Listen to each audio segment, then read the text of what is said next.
जय श्री माता जी। अभी कुछ चीज़ें लोगों के अंदर चल रही है।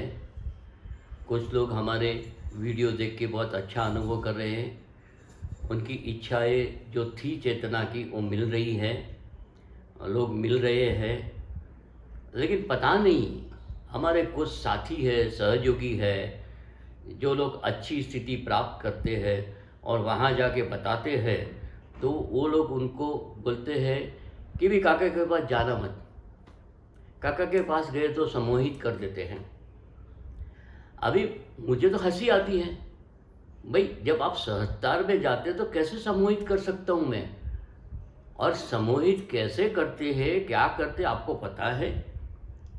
तो उसके लिए मुझे आप लोगों से कुछ समाधान करना है, कुछ बातें करनी है। जब कोई भी ध्यान करते करते अपनी ईड़ा नाड़ी, पिंगला नाड़ी दोनों के ऊपर कंट्रोल कर लेता है और उसकी सुषुम्ना नाड़ी चलती है, जैसे भी उनकी सुषुम्ना नाड़ी चलती है, चलती चलती पावरफुल, शक्तिशाली होती है, तो उनकी ऐसी स्थिति बनती है कि जब उनके पास जाओ तो आपके मन के जो भाव है वो बदल जाते हैं।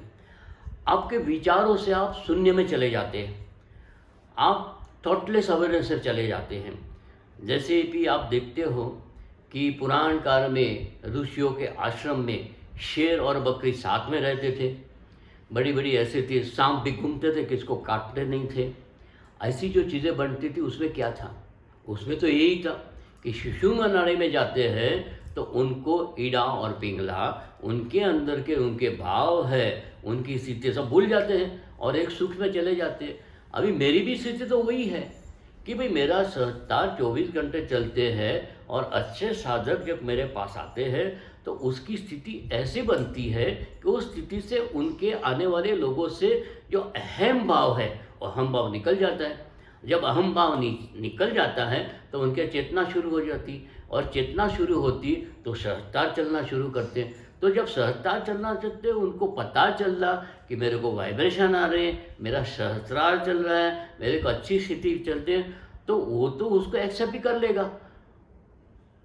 तो उसको अपने कंट्रोल में लाने की बात ही कहाँ है? अभी ऐसे लोग बोलते हैं, उनसे मुझे एक ही रिक्वेस्ट करनी है कि देखो, आप ऐसी गलत बात करके सम्मोहित करने की बातें हैं वो बाजू हटा दो।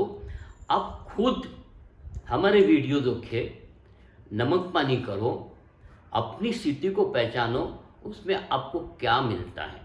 खुद चीज़ को पहचानो, पहले किसी को क्रिटिसाइज मत करो, क्योंकि जब आप क्रिटिसाइज करते हो आप माँ आदि शक्ति के कार्य में कहीं न कहीं विघ्न करते हैं। और जब आप विघ्न करते हैं तो गणों को गुस्सा आता है, दैवी शक्तियों को गुस्सा आता है। वो कब क्या करेगी मुझे भी पता नहीं है, और उसका रिजल्ट आपको भोगना पड़ेगा।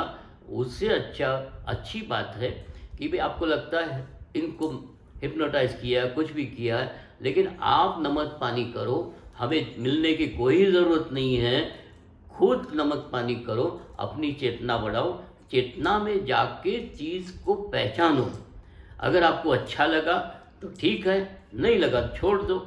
लोगों को ऐसे जो अच्छी स्थिति प्राप्त करते उनको मिसगाइड मत करो। मिसगाइड करने के बाद में आपको क्या भोगना पड़ेगा मैं कुछ नहीं कह सकता। और मुझे पता है कि माँ आदि शक्ति के साथ में कितनी शक्तियाँ कार्यरत करती है। जब हम बड़ी बड़ी जगह पे शक्तिपीठों में जाते हैं तो शक्तिपीठों में जो वो शक्ति है वो हमें मंदिर में आके सामने से मिलती है, चेतना के स्वरूप में। अभी इतनी स्थिति हम पहचानते हैं, तो जो लोग को समझने नहीं है उनको तो मुझे समझाना पड़ेगा कि भाई ये शक्तियों के सामने अपनी बुद्धि लगाना छोड़ दो। अगर चाहिए तो आप करो, अपने जीवन को सुधारो, लेकिन उसको रुकाना भटकाना बंद कर दो। उसके बाद में इस दुनिया में कोई नहीं है जो आपको रास्ता बता सके। एक ही है, अगर आपको ऐसा कुछ हुआ तो आप क्षमाशील बने, माँ है उस पर क्षमा मांगो, क्षमा मांग के अपने करो, लेकिन ये चीज़ें छोड़ दो और जो लोग जाते हैं उसको आगे जाने दो। जय श्री माता जी।